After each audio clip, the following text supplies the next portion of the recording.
46,000 سے زائد cases supreme court میں زیر التوا ہیں، تو سال میں سپریم کورٹ 184 دن کام کرتی ہے، 3 مہینے کی چھٹیاں کر دی جاتی ہیں۔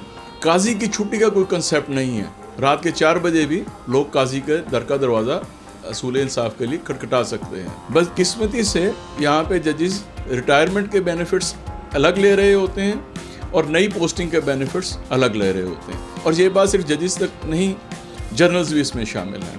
کچھ ججز اور جرنلز ایسے ہیں جن کی عمر 85 سال ہوگی اور وہ 3 عہدوں کی مراعات لے رہے ہیں۔ یہ اس قوم پہ، ایک ٹیکس پیئر پہ بوجھ بھی ہے، اور اس کے ساتھ ساتھ نوجوان لوگ کیسے آگے آئیں گے؟ پھر ریٹائرمنٹ کو تو کنسیپٹ ہی ختم ہو گیا، فری بجلی کے بل ہیں، فری میڈیکل الاؤنس ہے، فری ٹرانسپورٹ ہے، سارا کچھ ہے۔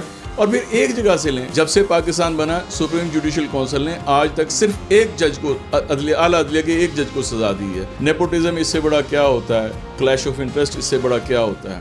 جی بسم اللہ الرحمن الرحیم۔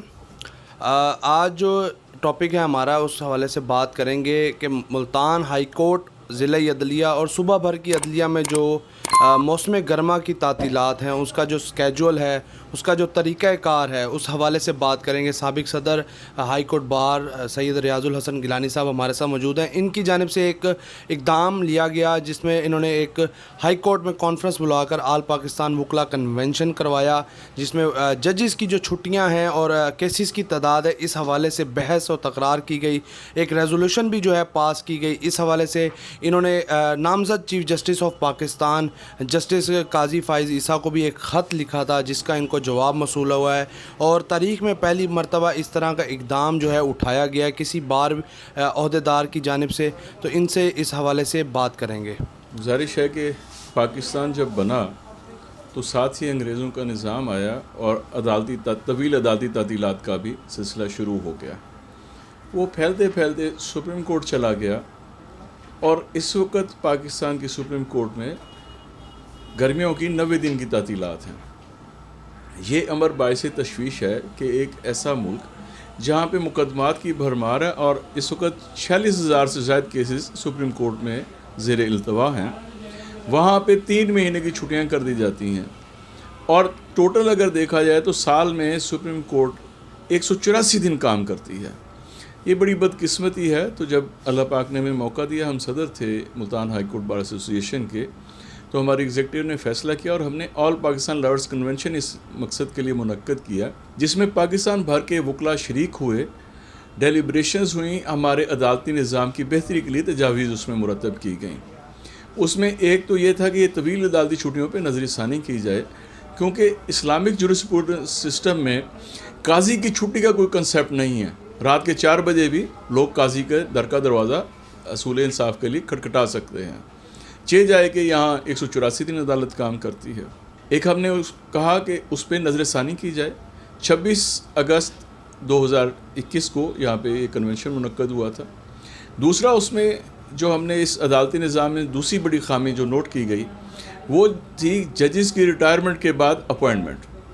بدقسمتی سے یہاں پہ ججز ریٹائرمنٹ کے بینیفٹس الگ لے رہے ہوتے ہیں اور نئی پوسٹنگ کے بینیفٹس الگ لے رہے ہوتے ہیں، اور یہ بات صرف ججز تک نہیں، جرنلز بھی اس میں شامل ہیں۔ یہ اس ملک کی بدقسمتی ہے۔ میں آپ کو بتاؤں کہ کچھ ججز اور جرنلز ایسے ہیں جن کی عمر 85 سال ہوگی اور وہ 3 عہدوں کی مراعات لے رہے ہیں۔ یہ اس قوم پہ، ایک ٹیکس پیئر پہ بوجھ بھی ہے، اور اس کے ساتھ ساتھ نوجوان لوگ کیسے آگے آئیں گے؟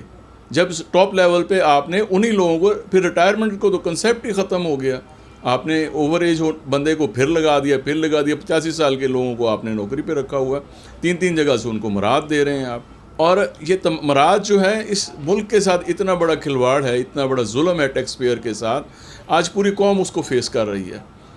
فری بجلی کے بل ہیں، فری میڈیکل الاؤنس ہے، فری ٹرانسپورٹ ہے، سارا کچھ ہے، اور پھر ایک جگہ سے لیں، آپ نے نئی پوسٹنگ پہ جانا ہے، پچھلی پینشن بند کر دیں۔ اسی طرح تیسری بات ہم نے کی تھی عدالتی تعطیلات، یہ اس کو، اور اکاؤنٹیبلٹی آف ججز کا احتساب کا نظام۔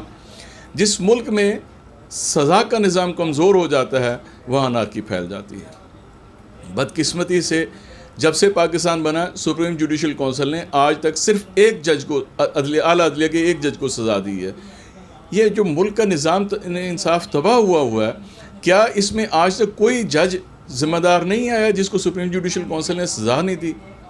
یقیناً ججز کا احتساب ایک بہت بڑا مطالبہ ہے اس لارڈس کمیونٹی کا ہمیشہ سے کہ مؤثر احتساب کا نظام بنایا جائے جس میں سزا اور جزا دونوں کو رکھا جائے تاکہ اس نظام انصاف کو ہم بہتر کر سکیں.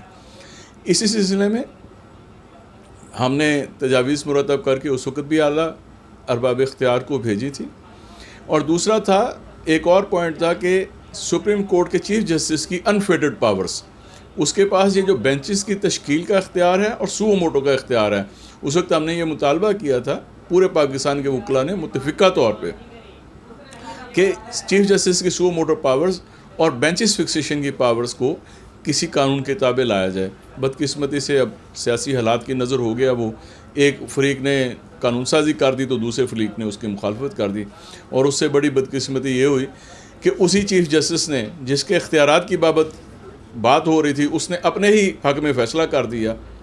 نیپوٹزم اس سے بڑا کیا ہوتا ہے، کلیش آف انٹرسٹ اس سے بڑا کیا ہوتا ہے. یہ ساری باتیں ہم نے اس وقت ایک ریزولوشن کی صورت میں پاس کی. ابھی گزشتہ دنوں پھر 8 جون کو ہم نے نامزد چیف جسٹس جسٹس قاضی فائز عیسیٰ صاحب کو خط لکھا اور ساتھ اس ریزولوشن کی طرف ہم نے توجہ مبذول کرائی کہ آپ جب بنیں گے چیف جسٹس تو آپ اپنا رول پلے کریں اس عدالتی نظام میں اصلاحات کے بارے میں. ہمیں خوشی ہے اس بات کی کہ 15 جون کو انہوں نے ہمارے خط کا جواب دیا اور انہوں نے ہم سے وعدہ کیا کہ ان سارے جو ہماری تجاویز ہیں جو پورے پاکستان کے وکلاء کمیونٹی نے متفقہ طور پہ منظور کی تھیں اس پہ وہ اپنا رول پلے کریں گے، اپنا کردار ادا کریں گے اس پہ عمل درآمد کرنے کا.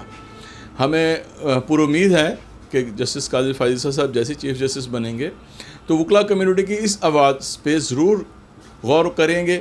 اس عدالتی نظام میں جو خامیاں ہیں جن کی نشاندہی کی گئی ہے ان کو دور کرنے کی کوشش کریں اور اپنا کردار ادا کریں. جی بہت سیر افضل گفتگو کی ہے گیلانی صاحب کی جانب سے. جو مطالبات بھی ہیں وکلاء کے اور پراپر جو ہے آواز بنے ہیں وکلاء کی، ججز کی تقرریاں ہوں یا سپریم کورٹ کے چیف جسٹس کے اختیارات ہوں، اس حوالے سے جو ہے بحث جاری رہتی ہے. لیکن نامزد چیف جسٹس کی جانب سے جو خط ان کو موصول ہوا ہے اس میں اس کو تازہ ہوا کا جھونکا بھی قرار دیا جا سکتا ہے. اسی ویڈیو کے ساتھ اجازت چاہوں گا. حسیب وان، ملتان.